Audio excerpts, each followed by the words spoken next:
विद्यापीठे आणि शिक्षण संस्थांमधील स्थगिती असलेल्या विद्यार्थी निवडणुका पुन्हा सुरू झाल्या पाहिजेत। देशातील सध्याकालीन राजकीय प्रवाह एका स्थित्यंतरातून जात आहे।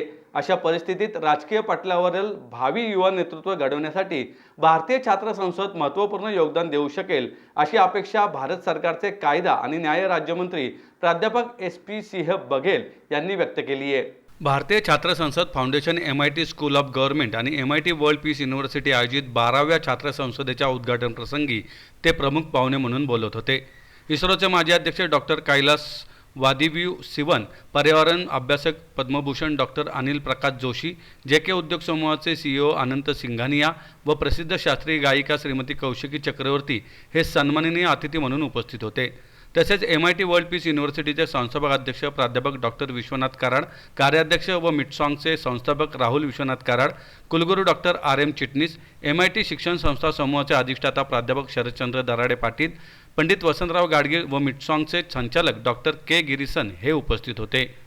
बघेल म्हणाले, रामराज्य हे आदर्श प्रशासनाचे उदाहरण होते, हे आपण आजही मान्य करतो।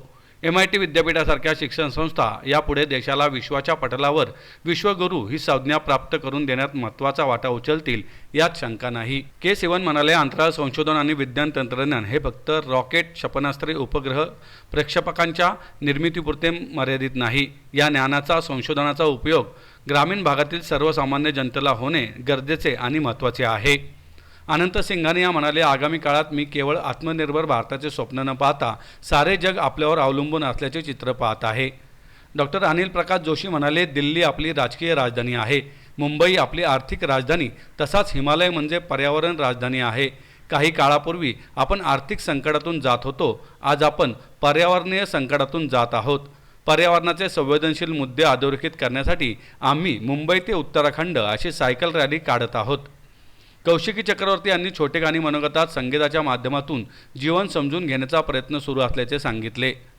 प्राध्यापक विश्वनाथ कराड म्हणाले, स्वधर्म, स्वाभिमान आणि स्वतत्व या त्रिसूत्रीचा विद्यार्थ्यांनी स्वीकार करावा आणि आपल्या परंपरेने दिलेले तत्त्वज्ञानाचे, अध्यात्माचे संचित डोळसपणे अभ्यासावे। राहुल विश्वनाथ कराड म्हणाले, राजकारण ही कोणत्याही प्रकारे त्याज्य अथवा नकारात्मक गोष्ट नाही, उलट आपल्या जगण्याचा तो अविभाज्य घटक आहे। आपण राजकारणाची सकारात्मक बाजू जगासमोर आणण्याचा प्रयत्न केला पाहिजेत, असेही त्यांनी सांगितलं। राहुल जी, ये भी कहना चाहूँगा, छात्र संसद से आप डेमोक्रेसी को मजबूत करना चाहते हैं, लीडरशिप को निकालना चाहते हैं, तो एक शेर याद आ रहा है मुझे कि बहुत ख्याल रखते हो परिंदे का दाना पानी का, इतने ही अच्छे हो तो परिंदा खोल क्यों नहीं देते, पिंजरा खोल क्यों नहीं देते। अगर आप वास्तव में लीडरशिप को डेवलप करना चाहते हैं तो अपने विश्वविद्यालयों में छात्र संघ के चुनाव करवा दो, और छात्र संघ के चुनाव में जब इस कैंपस में जिंदाबाद, मुर्दाबाद और विदेश नीति पे, राजनीति पे, आंतरिक नीति पे, जल नीति पर, डिफेंस नीति पर भाषण देके जब बच्चे चुनाव जीतेंगे तो देश की संसद को अच्छा नेतृत्व मिलेगा। तो अच्छे नेतृत्व की कमी के पीछे ये भी है कि विश्वविद्यालयों में और कॉलेजों में आजकल स्टूडेंट यूनियन के चुनाव बंद हो गए। प्रधानमंत्री जी ने लोकतंत्र को और मजबूत किया है, महिला सशक्तिकरण को। कालाहांडी वाला राज्य उड़ीसा, जहां भूखमरी से कभी कांग्रेस के ज़माने में लोग मरते थे, उड़ीसा पिछड़ा राज्य, उसमें सबसे पिछड़े आदिवासी और आदिवासियों में सबसे पिछड़ी महिला, और अंतिम पायदान पर खड़ी हुई एक आदिवासी महिला श्रीमती द्रौपदी मुर्मू को भारत का राष्ट्रपति बना करके राजनीतिक अंत्योदय करने का काम श्री नरेंद्र मोदी जी ने किया है। और मान्यताएं बदली हैं, डेमोक्रेसी की भी मान्यताएं बदली हैं और पद्म पुरस्कारों की भी बदली हैं। पहली बार ऐसा हुआ है, महिला हर जात की पिछड़ी होती है और आदिवासी की तो बहुत पिछड़ी होती है। पद्म पुरस्कारों की मान्यताएं बदली हैं। पहले लोग सोचते थे कि जो बर्बरी का पर्स लेके चलते हैं, LV का पर्स रखते हैं, राडो की घड़ी पहनते हैं, रेबन का चश्मा लगाते हैं, ऋतु बेरी के कपड़े पहनते हैं, ऑक्सफोर्ड, हार्वर्ड और कैम्ब्रिज से पढ़ के आए हैं, यू नो करके फर्राटेदार अंग्रेजी बोलते हैं, पद्म पुरस्कार उन्हीं के हिस्से में आएंगे। ये नरेंद्र मोदी ने मान्यता बदल दी है। अब पद्म पुरस्कार भारत में वो लोग भी पाएंगे जिनके पास राष्ट्रपति भवन जाने के लिए एक जोड़ी चप्पल नहीं हुआ करती थी।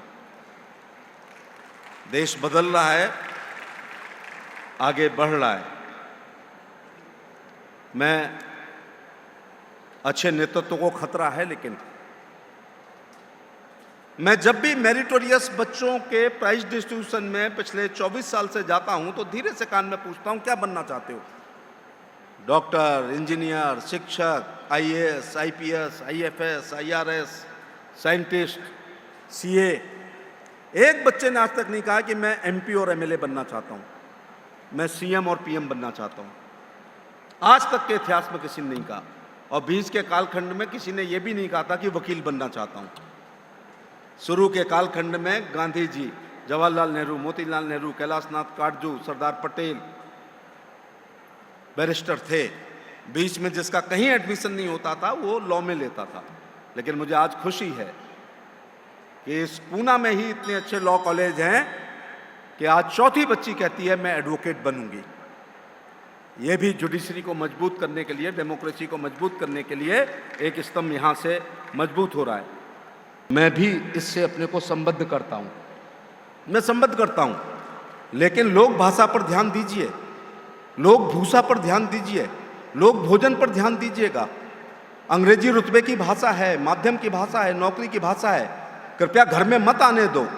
घर में मराठी बोलो, कन्नड़ बोलो, तेलुगु बोलो, हिंदी बोलो, तमिल बोलिएगा, भोजपुरी बोलिएगा।